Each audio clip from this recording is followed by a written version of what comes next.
good morning's work without an adequate breakfast. Dietitians say we need at least 1/4 of our entire day's nourishment in the morning. And they also say we need a cereal with whole grain nourishment. And if you include delicious, malty-rich grape nuts or crisp, toasty brown grape nuts flakes as part of your breakfast, you're giving yourself a real break. For these tempting sweet-as-a-nut cereals do provide essential whole grain nourishment. You get iron, niacin, vitamin B1, and man, oh man, you get those valuable food essentials in the most tempting way in the world. For grape nuts and grape nuts flakes are downright swell eating. So eat a good breakfast and do a better job. And feature delicious, nutritious grape nuts or grape nuts flakes.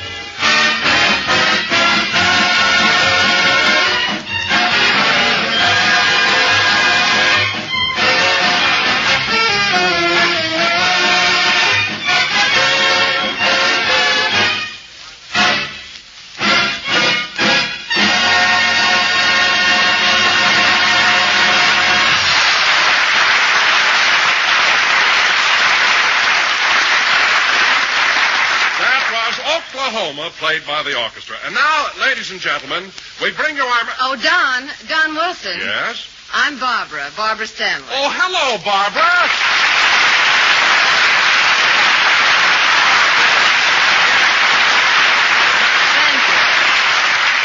Thank you. Say, Don, Jack called me about a half hour ago and told me that Mary had laryngitis, and he wanted to know if I'd come down and take her place. Well, that's awfully nice of you, Barbara, although we're very sorry to hear about Mary. By the way, did you see Jack? Yes, he's out in the hall talking to Dennis. I heard Dennis asking him for a raise. Yes, I know. The kid tried to get a raise last week, but now he's willing to compromise.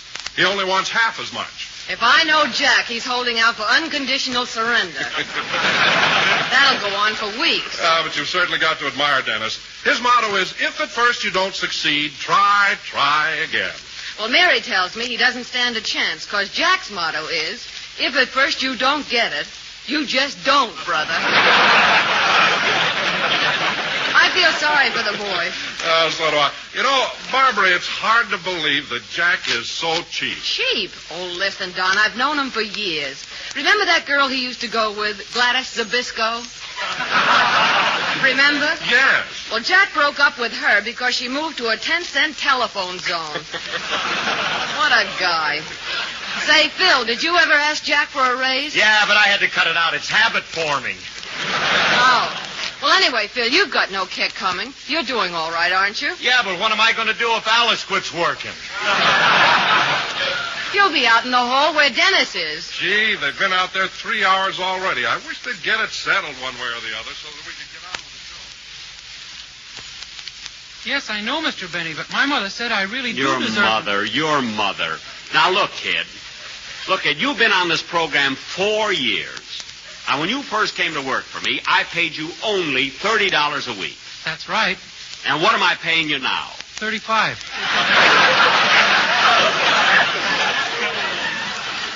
Well, there you are. Where? Now, look, Dennis. From the day you came to work for me, I've always had your interest. Hiya, Jack. Hello, Fibber. Now, Dennis, look.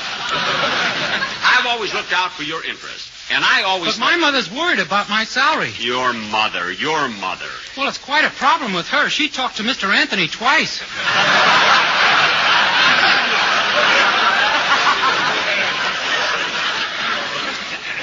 Well, your mother had no right to discuss our business. Now, you listen to me, Dennis. I'm paying you... Ooh, my arm. Oh,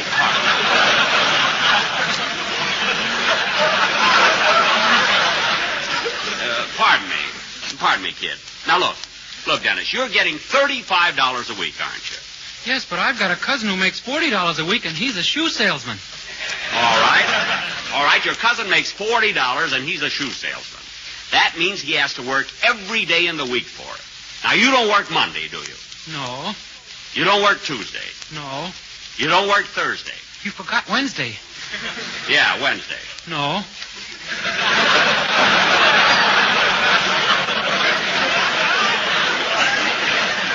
Now, look, you don't work Friday and you don't work Saturday. The whole week is almost over, and you haven't worked yet. Gee, I'm a bum.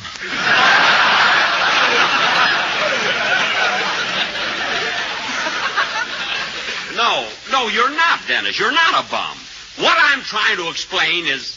Oh, officer, would you please keep this crowd moving? Yes, sir. Come on, everybody. Break it up. Move along. Break it up. Come on. Come on.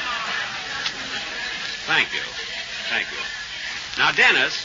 Dennis, where are you? I'm in the crowd. Come back here.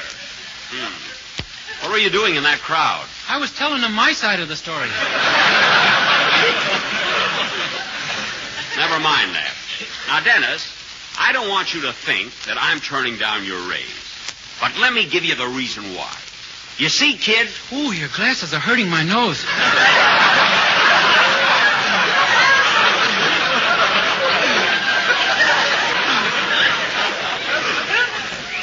Oh, excuse me. Excuse me, Dennis. Now, listen, kid. Money isn't everything. There are other things to consider, well, let me put it to you in another way. You see... What was wrong with that way? Nothing. With all the trouble I have, it's a wonder I'm not losing my hair. You see, Dennis, your song only runs 2 minutes. And for that, you get $35. That's $17.50 a minute. Now, there's 60 minutes every hour and 24 hours a day, 7 days a week. That's $7.50 a minute. Mr. Benny, it's against the rule to write on the walls. Oh, I'm sorry, officer. You can erase it. I haven't finished erasing your argument with Kenny Baker yet.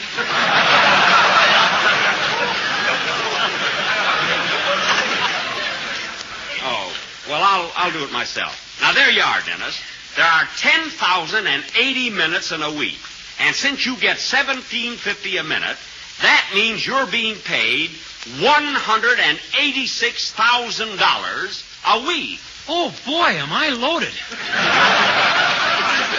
Yes, sir, $186,000. You know what that amounts to a year, kid? $9,672,000. What do you think of that, kid? Huh? And my cousin's been snubbing me.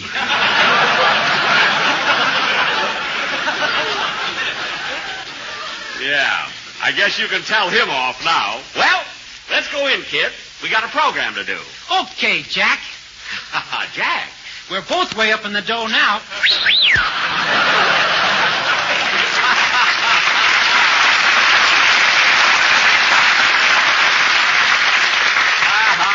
You're right, kid. Potatoes are cheaper, tomatoes are cheaper. Hiya, Jack. Hello, Eddie. Now's the time to fall in love. What a ham. Come on in, Dennis. Let's go in. We got a program to do. Come on.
Story with the fringe on top, played by Phil Harris and his orchestra. Very good, Phil. And now, folks... Hey, Jackson, I've been wanting to talk to you. What about, Phil? Well, I'm pretty sore about last Sunday's show. Now, I'm the only guy that didn't have a line in the script. Well, that just happens, Phil. Sometimes you're left out. Sometimes Don's left out. Sometimes I leave myself out. That I gotta see. What do you mean? Mary told me the only time your voice was out of the script was the day you had that bad cold. And then you had sneezes written in. Don't be silly. You even had the script painted on Kleenex. Painted? That's printed. They're printed on Kleenex. Well, Mary would have said printed. Oh, yes. Oh, Barbara. Stop exaggerating. Well, Mary said you haven't missed a line since 1912. Mary said. That's how much she knows. In 1912, I was still in kindergarten. I'll bet you were the only kid there that used a straight razor. Oh, you little vixen, you. Oh. Christmas is coming. Have you seen Santa, Barbara? Honey? Huh? I ad-lib. I stink, really. Well, anyway, I was talking to Phil. What were you saying, Phil? Well, it's about last week's show. I didn't have no dialogue. Gee, and Alice had our little baby sitting by the radio to hear her daddy's voice. Well, she heard her daddy's music, didn't she? Yeah, and when I got home, she bit me. Oh, well, Phil, after all, your music isn't as bad as that. Go argue with the kid. Well, let me tell you something, Phil. I used to pan your orchestra a lot, but this year I think it's great. I'll say it's great. Everything is great.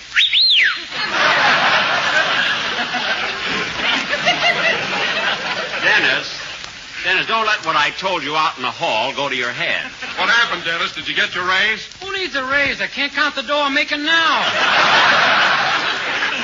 All right, Dennis. Now, let's keep it quiet for a while.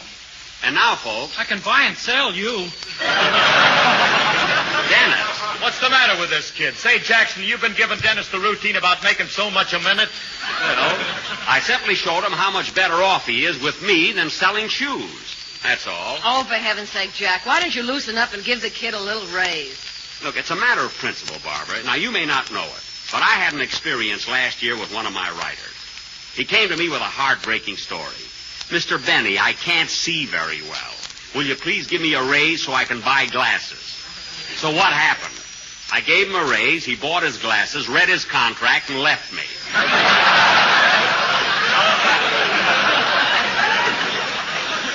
So go be nice to people. Now, where was I? You know, Barbara, as a rule, I don't like to take sides, but there's no question that Jack is underpaying all of us. Do I hear a thin voice from a fat boy? What did you say, Don? I said that we were all being underpaid, including me. Oh, so I'm paying you starvation wages. I suppose that stomach came with your suit. Now, listen, fellas, I've heard all I want to hear about salary and raises. This goes on every year, and I've had enough of it. Mary is satisfied. Oh, yeah? Asking for a raise gave her laryngitis. Well, Phil is satisfied. I am not. You ought to get Mr. Benny out in the hall. He's a sucker.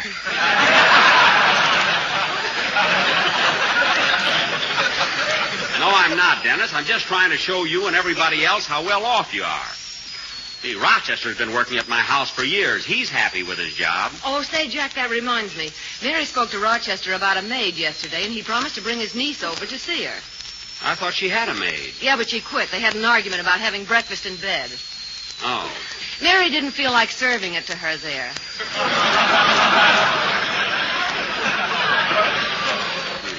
Well, I'll call Rochester and tell him to... Hey, wait a minute. When did you and Mary see Rochester? Yesterday afternoon, coming out of the movies. We saw him at Warner's Beverly Theater. You saw Rochester at Warner's Beverly Theater? And he told me his best friend was getting married and he wanted the day off. Give me that phone. Here you are. Operator. When you hear the tone, the time will be... What? Oh, excuse me. I was on time signals all day yesterday. Number, please. I want Crestview 670. You know, when you're on time signals, you keep saying the same thing over and over and over and over. Look, miss, all I'm trying to get is Crestview 6. You know, the day before yesterday, they had me on information. Look, I want Crestview 670. That drives you nuts altogether. Well, miss, look, I know how you feel, but You don't know how I feel. When Myrtle and I came to work here, they promised to make me a supervisor. Listen, miss. Myrtle's my girlfriend, and she ain't got half the education I got. Look. So who do you think they made a supervisor? All right, Myrtle. No, a complete stranger.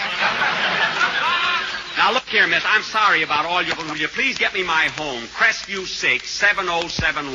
Okay. I must be the fatherly type. Everybody tells me they're... Hello?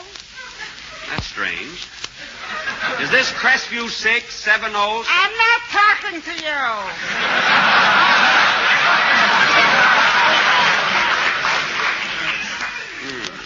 He gave me the wrong number.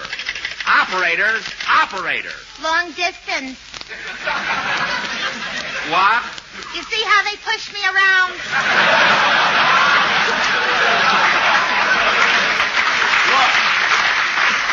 Look, miss, you gave me the wrong number. I want Crestview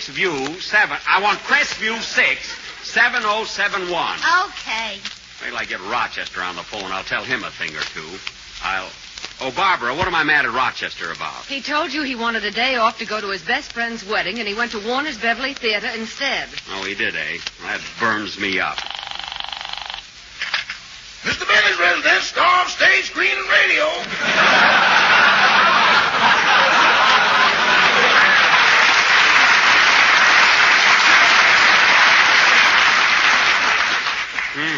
Autograph pictures, 2 for $1. Rochester, this is Mr. Benny talking. Oh. Rochester, how did you enjoy the wedding you went to yesterday? Oh, fine, boss, fine. That's good. By the way, did you promise to bring your niece over to see Miss Livingston about a maid's job? Yes, she's here now. We'll be right over. Uh-huh. Now tell me, Rochester, just where and when did you tell Miss Livingston about your niece? It was yesterday afternoon, just as I was coming out of the Beverly Theater. Uh-oh. You were coming out of the Beverly what? Chapel. Chapel, huh? Then you really did go to your best friend's wedding. Uh-huh. What's his name? Who? Your best friend. Oh, him. Yes, him. What's his name? I don't know, boss. He just got married. It's been changed. Now, wait a minute. When a couple gets married, it's the girl who changes her name. When did they start that? 3 months ago. It's a new OPA ruling. Imagine going to the movies. Rochester, you lied to me. No, I didn't, boss. All right. Then what time was the wedding ceremony? 2:00. Were there many people there? The place was jammed. Who gave the bride away? The Warner Brothers. That does it. Now, Rochester, I'll talk to you about this whole matter when I get home. Meanwhile, you bring your niece over here right away if she wants that job. Now, goodbye. Goodbye. Oh, say, boss. Yes? Looks like my name goes on top of the list. What list? The people you get mad with just before Christmas. Never mind that. Goodbye. Imagine him taking advantage of my good nature. Go ahead with your song, Dennis. Oh, Barbara, Roch is bringing his niece over for you to interview for marriage.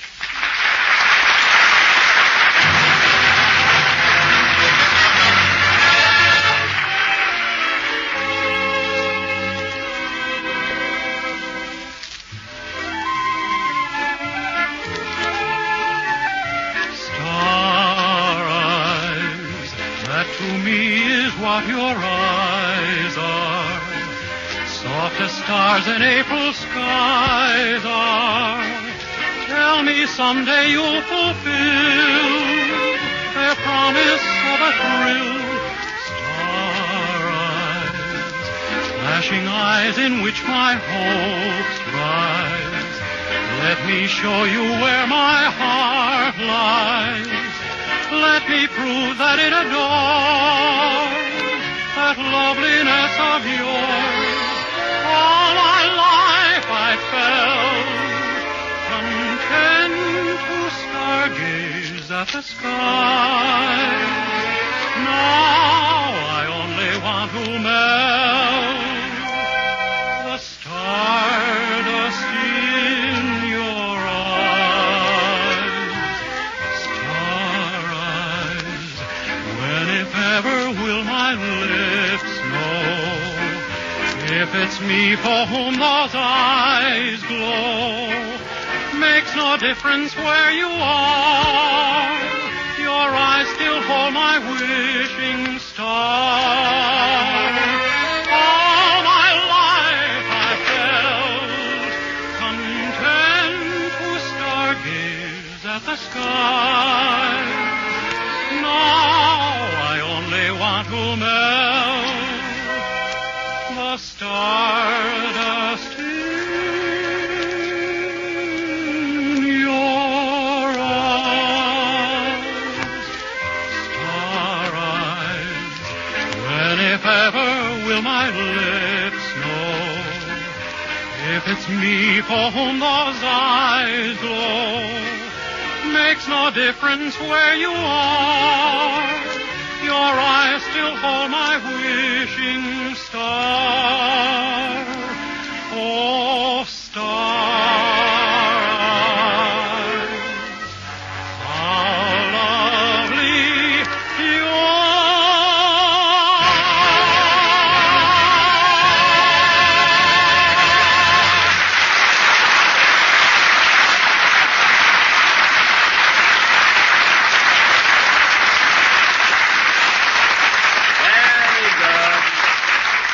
Very good. That was Star Eyes, sung by Dennis Day. And his $1 million voice.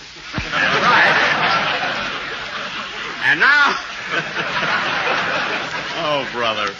And now, ladies and gentlemen... Oh, say, Jack. Yes, Don? I meant to tell you how very sorry I was that I couldn't be at your house Thanksgiving. I had sort of a family reunion at my mother-in-law's. Oh, how was the turkey? I mean, how was the turkey? I'm sorry, Don. That's all right. Did you have fun Thanksgiving? Yes, we had a nice big dinner, and after we finished eating, we all played a game called What Is It? A game called What Is It, huh? Oh, that was nice. It goes something like this. Don. I make up a poem, and you have to guess what I'm describing. Don, we haven't time for that. Oh, it'll only take a minute. Now, listen. It's sweet as a nut and yum, yum, yummy. It's good on your plate, but better in your tummy. Now, what is it? I know, but I'm not going to tell him. Don't tell him, Barbara. Don't tell him. Well, now, I don't think you know, so I'll give you another hint. It's toasty brown and munchy crunchy. If you don't like it, you're slightly punchy. Now, what is it? I know. I'm not going to tell him. Don't tell him, Phil. Don't tell him, audience. Don't prompt them. Just let him stand there all by themselves. Yeah. Don't tell him. Oh, you're just doing that, Jack. Oh, I know you what don't you're know what it is. driving at. Now, look, Jack, I'll give you one last clue. All right. On Thanksgiving, it's so tasty, you will eat it, but oh so hasty. Now, what is it? All right, fellas. Let's give him the answer. It's Grape Nut Flakes. It is not. It's turkey. What? Turkey? Why, Don. Ooh, what he said.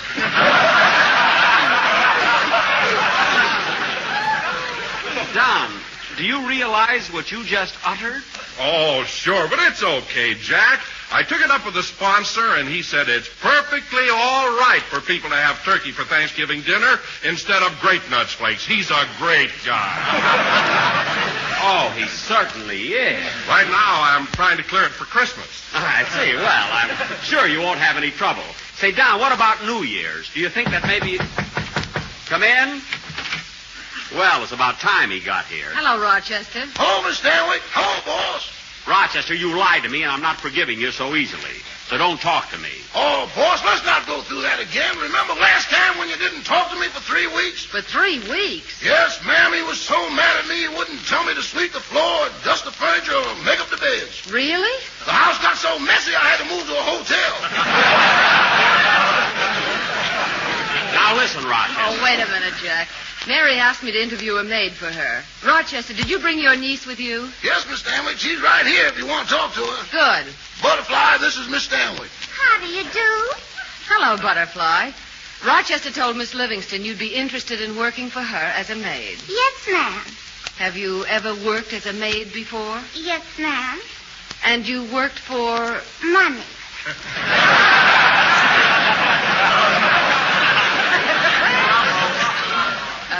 No, Butterfly. I mean, who did you work for? That was her name, Mrs. Money, M-U-N-I. Oh. Her husband's name is Paul. That's Muni, Paul Muni. Money. Well, tell me, Butterfly, have you worked for anyone else? Oh, yes, lots of people. But I worked for Mrs. Money the longest. I see. How long were you with her? 2 days. Only 2 days? Mm-hmm. Well... Something wrong?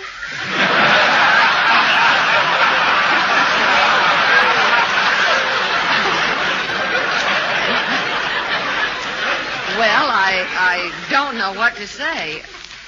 What do you think, Jack? Oh, I don't know. Butterfly, do you have any references? Oh, yes, ma'am, right here in my bag. M-U-N-I, money. Well, you could pronounce it that way, it is. Oh, my goodness, I lost my letter of reference. Oh, that's too bad. But I can remember it. It said, to whom it may concern, Butterfly McQueen is honest, trustworthy, reliable, and, Uncle Rochester, what else did you write? Rochester, where are you going? Back to the wedding. I forgot to kiss the bride. Come back here. Rochester, are you in the habit of writing false references? Only once before, boss, and I'm still with you.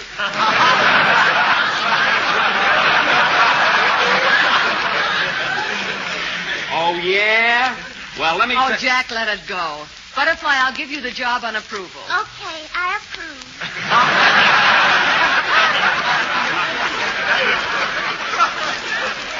Hey, nowadays, that's no joke. Thank you, Miss Livingston, Miss Sandwich. And I hope I'll be happy with Miss Livingston as I was with Mrs. Money, only longer. Well, I'm sure you will, Butterfly, and you can report to work tomorrow morning.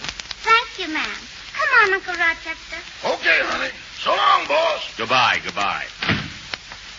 Listen, Butterfly. Now that you got the job, I want you to work hard and do everything Miss Livingston asks you to do. Mm-hmm. She's a very nice lady, and you'll enjoy working for her just like I do for Mr. Benny. But, Uncle Rochester, I thought Mr. Benny was mad at you. Oh, we have our little spats once in a while, but I wouldn't leave that man for anything. You know, I'm crazy about Mr. Benny, and Mr. Benny's crazy about me. Are you sure, Uncle Rochester? Am I sure? Why, yesterday he gave me the whole day off.